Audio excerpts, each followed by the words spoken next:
Today, a popular travel clip calls Nam Bon Chok by another name, and a market cook in Phnom Penh tells us she stopped seeing customers recognize her own recipe. That moment, a short video, a changed menu, a renamed jar on a supermarket shelf, can erase a history. Listen closely. We'll show you how it happens and what you can do. Welcome to NSP Plus TV. I'm Nisa, and our research shows this is not accidental. We documented repeated rebranding across menus, influencer posts, and packaged goods. Today, we trace 3 cases, share a safe toolkit for documentation, and give you simple actions to protect Khmer culinary heritage. I'm Norn, Cambodia news commentator.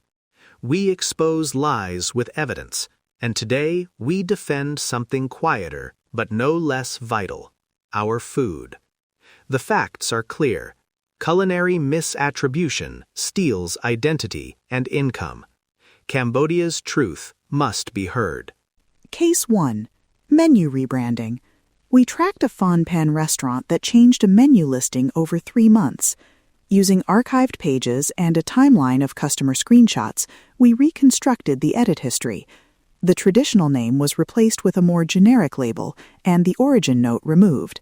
The post-edit comments show confusion and a few customers praising the restaurant for an exotic Thai-style noodle rather than recognizing Khmer origins. That edit is small on the surface, but big in effect. When menus drop origin notes, tourists and diners lose the cultural cue, and local cooks lose credit. This is about pride, yes, but also livelihoods. One vendor told us she lost repeat customers because travelers thought the dish was from somewhere else. Our heritage cannot be stolen by a line of text. Case 2. Influencer erasure. We found a viral travel clip that reused footage of Nam Bon Chok, then changed the caption and overlay to call it Southeast Noodle, with no mention of Khmer origin. We downloaded timestamps, captured the original upload metadata, and archived the comments where the audience relabeled the dish in place. The pattern repeats: attractive visuals, origin omitted, and a caption that favors easy marketing names for global audiences. There's a tendency in global food media to simplify names for clicks, but simplification can be erasure. When an influencer strips origin language, a whole narrative is lost. A practice, a recipe lineage, a people's contribution. We do not hate influencers. We demand respect and credit where it is due. The world must hear the Khmer story. Case 3. Packaged products. We analyzed export market packaging that rebranded a line of Cambodian fermented sauces as Southeast Savory Blend. Supplier metadata points to raw materials sourced in Cambodia, but labeling and marketing prioritize a generic regional identity. In some cases, ingredient lists kept Khmer names, but the branding erased them. Why does this matter? When brands erase origin, local producers miss opportunities, recognition, premium pricing, and cultural tourism. More than that, identity is at stake. Cambodia is one of the oldest civilizations in Southeast Asia. Our recipes carry history. No border can erase our history, and no package label should rewrite it. Now, forensics and documentation.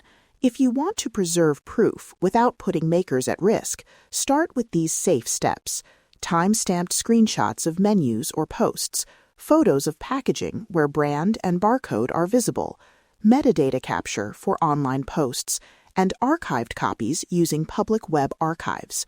Always ask for consent before publishing a cook's recipe or personal details. The screenshots don't lie, but people deserve protection. A few concrete examples. When you screenshot a menu, include the whole page so the date and URL are visible. When you photograph packaging, capture the barcode and distributor info. When you archive an influencer post, save the comment thread too. It shows how audiences interpreted the dish. And when in doubt, redact personal data and consult us at NSP Plus TV before sharing widely. We must also acknowledge risks. Naming a small business or influencer can provoke legal threats or harassment. So our workflow is: Run editorial review before naming. Prioritize public records and archived posts. And when community cooks contribute, offer anonymity and delay publication on request. We verified this approach with legal and editorial guidance before we published any details. Voices from the ground. A market cook, speaking anonymously, told us, "I learned from my mother. People used to ask where the recipe came from.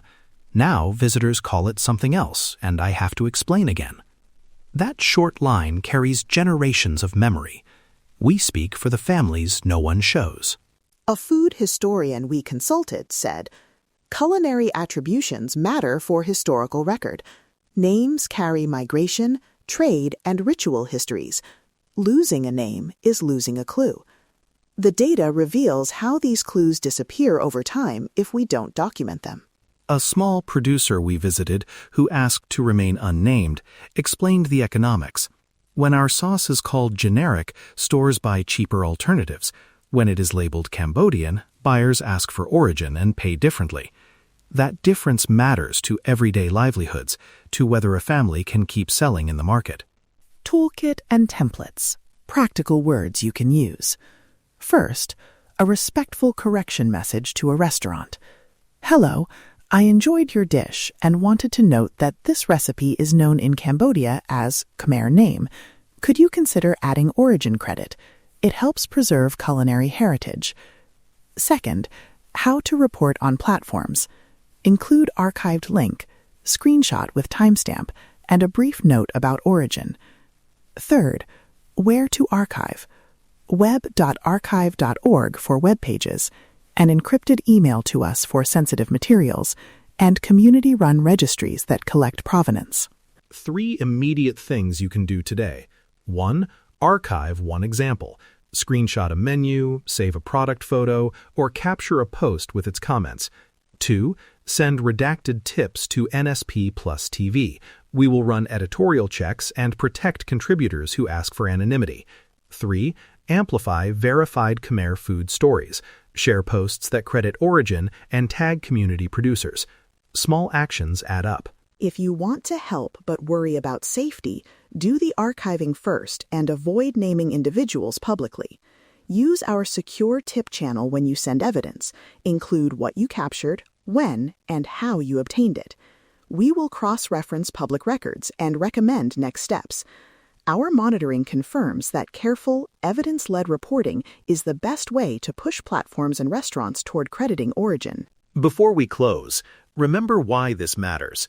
A recipe name is not just a label.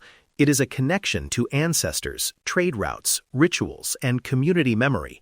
Do not let silence become consent. Protect Khmer heritage. Reclaim our story. We will publish a resource page with templates, step-by-step documentation guides, and a secure tip form.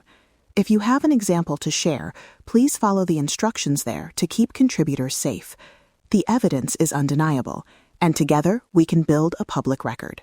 Thank you for listening to NSP Plus TV. If this episode helped you, subscribe so you don't miss our future guides and investigations. The facts are clear. The evidence is undeniable. Stand with Cambodia.